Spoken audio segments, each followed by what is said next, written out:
G'day, my name's Neil McCauley, and today I'm making a very short video on how to set the jets on a Tillotson carburetor.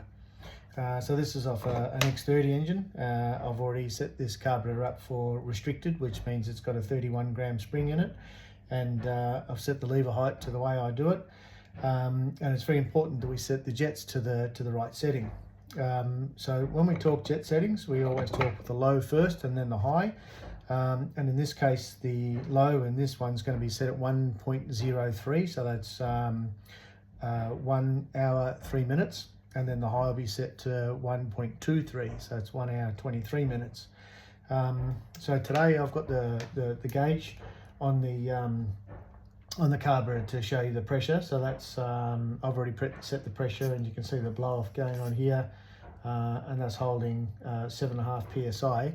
But if I close the jets now, so that both these jets are closed, you'll see that I'll be able to pump the carburetor pressure up a little bit higher, and it won't blow off. It'll stay fully. So that means I'm testing that carburetor now with the jets closed, so that it has no leak.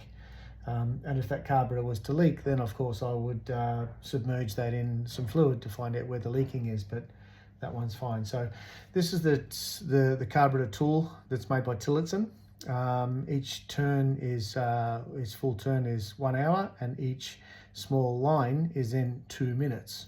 So for argument's sake, we would go 1 hour, and then we would go 10, 20, 30 for argument's sake. So each line there is 2. So in this case, with this restricted carburetor, I'm going to set this at 1.03. So I set my jet here, I'll hold it on 0, and then there's a line there, and I'll open that, and I'll do that again because it flipped out of my hand.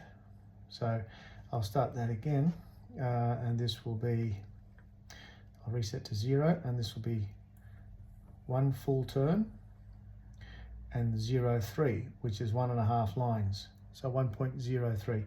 Then if we do the high, we're going to be 1.23 for restricted. So this one will be 1 full turn, and then 10, 20, 3.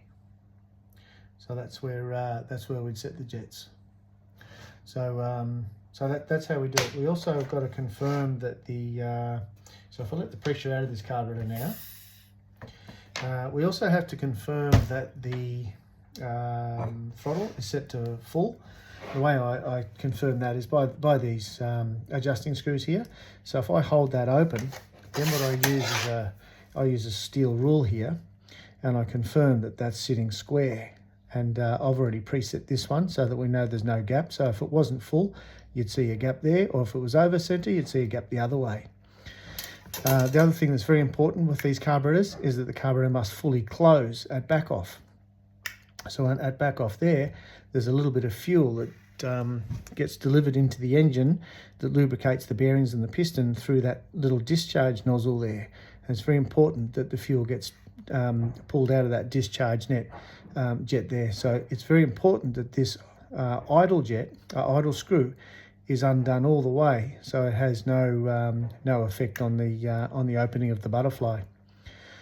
So and then of course when we put it onto the engine, we use a new gasket. The bridge between the pulse hole here and the main body of the throttle body of the carburetor is in good condition. If that little bridge there is damaged, then the engine won't run properly, or it'll run lean, or in effect have no top end, as we call it. So there's just a little tip on how to set up your Tillotson carburetor. This is X30. Same rules apply for the KA100. So I hope that helps you. Thank you.